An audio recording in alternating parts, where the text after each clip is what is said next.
Halo guys, selamat datang kembali di channel Hobi Gadget. Nah, jadi hari ini saya mau unboxing ini dia, Samsung Galaxy S23 FE. Ya, dan ini tuh baru aja saya beli kemarin. Dan kalau kemarin kita bahas tentang Samsung Galaxy S23, ini adalah Samsung Galaxy S23 FE-nya. Tentunya ini versi yang lebih light dan lebih murah pastinya ya dibanding yang S23 yang saya pakai ini. Oke? Nggak usah lama-lama, kita langsung bahas aja dan kalian unboxing dulu handphone ini. Oke, ikuti terus video ini.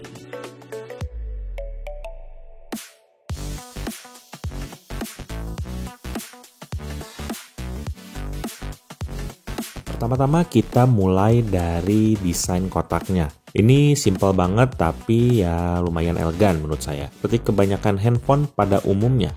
Karena udah nggak menyediakan charger bawaan dan membuat kita harus beli lagi sendiri. Makanya dusnya jadi bisa tipis seperti ini. Lalu di dalam kotaknya ini udah pasti ada unitnya. Dan untuk warnanya ini warna hitam yang saya beli. Atau kalau di official Samsungnya ini disebut warna graphite atau graphite atau apalah itu ya. Selain warnanya yang ini ada juga warna lain seperti warna mint, purple, dan juga cream.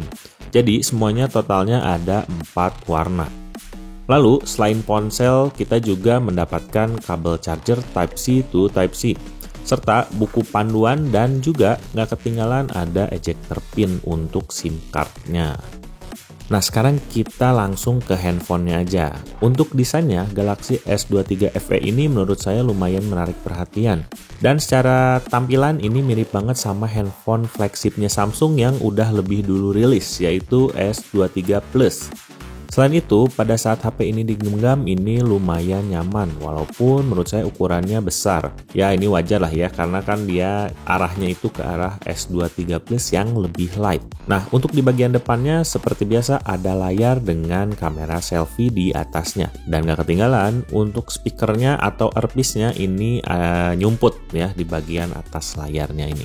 Lalu untuk bezelnya ini lumayan tebal dan berbahan aluminium. Gak ketinggalan untuk finishingnya ini warnanya matte. Di bagian sebelah kanan ini ada tombol volume dan juga tombol power. Lalu pindah ke bagian bawah ada port Type-C tentunya, lalu speaker.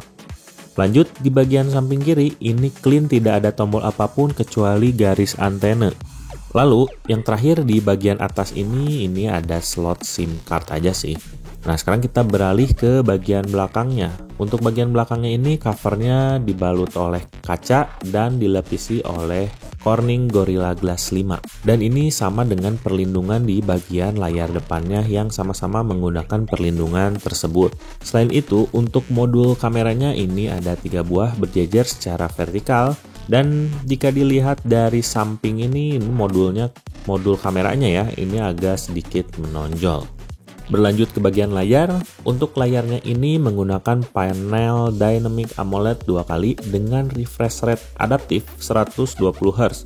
Serta nggak ketinggalan ada teknologi HDR10 Plus ya, atau HDR10 Plus. Dengan ukuran layarnya itu 6,4 inch. Dan untuk kualitas gambarnya bisa dipastikan ini bagus. Warna-warni terlihat tajam dan cerah tentunya. Saat digunakan untuk menonton video atau bermain game, tentunya ini nggak usah diragukan lagi ya, udah pasti bagus. Nah, pada saat pertama dinyalakan, user interface-nya ini terlihat familiar dengan tentunya pakai One UI yang sudah kita kenal, dan untuk versi saat ini kebetulan langsung terdapat update dan langsung aja saya gas update ke One UI 6.1. Dengan update ke software terbaru ini tentunya membawa kita ke fitur Galaxy AI. Ya kalau udah ngomongin AI kayak ini sih pastinya welcome to the club AI. Gitu ya, karena ponsel-ponsel yang sekarang beredar saat ini apalagi flagshipnya Samsung ini semuanya udah pakai Galaxy AI. Untuk Galaxy AI ini membawa pengalaman pengguna smartphone ke level yang baru tentunya. Dengan kemampuan kecerdasan buatan yang canggih, pengguna dapat melakukan berbagai tugas dengan lebih mudah dan efisien. Lanjut ke bagian performa atau chipsetnya. Nah untuk chipsetnya sendiri HP ini tuh ditenagai oleh chipset Exynos 2200 dan untuk GPU yang dipakainya ini Xclip 920. Untuk performa harian Galaxy S23 FE ini sudah lebih dari cukup dan juga tentunya sangat responsif. Aplikasi-aplikasi berat bisa berjalan dengan lancar, Dan untuk pengguna yang suka bermain game, ponsel ini juga mampu menjalankan game-game populer dengan settingan grafis yang bisa dibilang tinggi. Contohnya dengan game Breakfast ini ya, yang saya mainin, kalian jangan bosan-bosan lah ya. Karena game ini tuh selain saya seneng, ini settingannya itu menurut saya sangat-sangat bagus dan sangat-sangat detail. Nah, untuk settingannya ini yang saya pakai semua rata kanan guys. Memang ini di beberapa skenario terdapat penurunan FPS, tapi ini nggak begitu terasa. Lalu, kalau untuk game Grid Auto Sport ini saya setting di setting performa aja, karena demi kenyamanan saat bermain. Kalau misalkan settingnya di quality, ini kerasa FPS-nya itu di lock nggak sampai 60 FPS. Lanjut ke bagian kamera. Di bagian kameranya ini terdapat kameranya total 4 buah. 3 di belakang dan 1 di depan.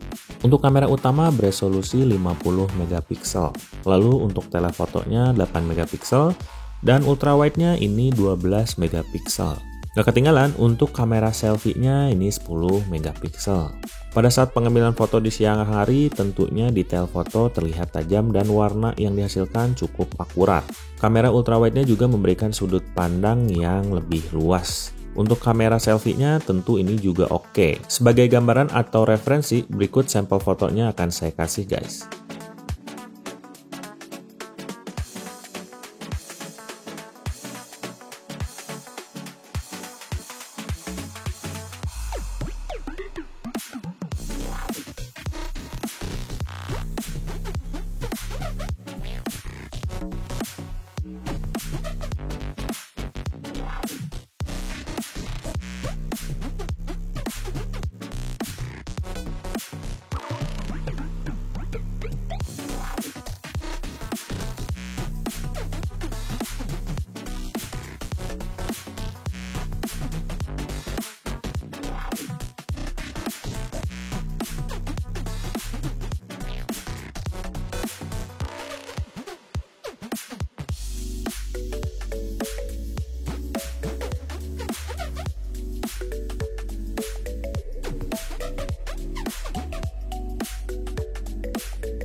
Nah guys, ini kamera selfie-nya. Kebetulan ini saya pakai buat video dan hasilnya ini bagus ya, lihat sampai pori-porinya kelihatan ya.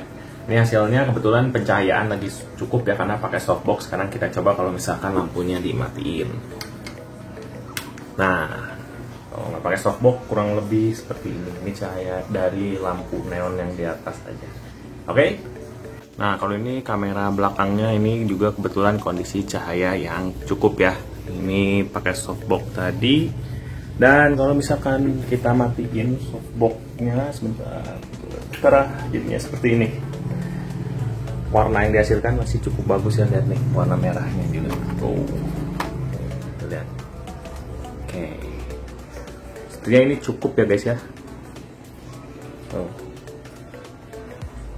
Terakhir untuk baterainya. Baterainya ini berkapasitas 4500 mAh. Dalam tahap ini saya belum begitu banyak tes guys. Berhubung HP ini baru aja saya pegang dan harus ada tes yang lebih lanjut. Tapi kalau ngelihat dari angka dan juga karena sebelumnya saya pakai S23, harusnya untuk pemakaian sehari-hari baterai ini cukup awet. Oh ya, nggak ketinggalan, handphone ini juga mempunyai fitur fast charging. Dan ini sangat membantu untuk mengisi daya yang lebih singkat dan lebih cepat.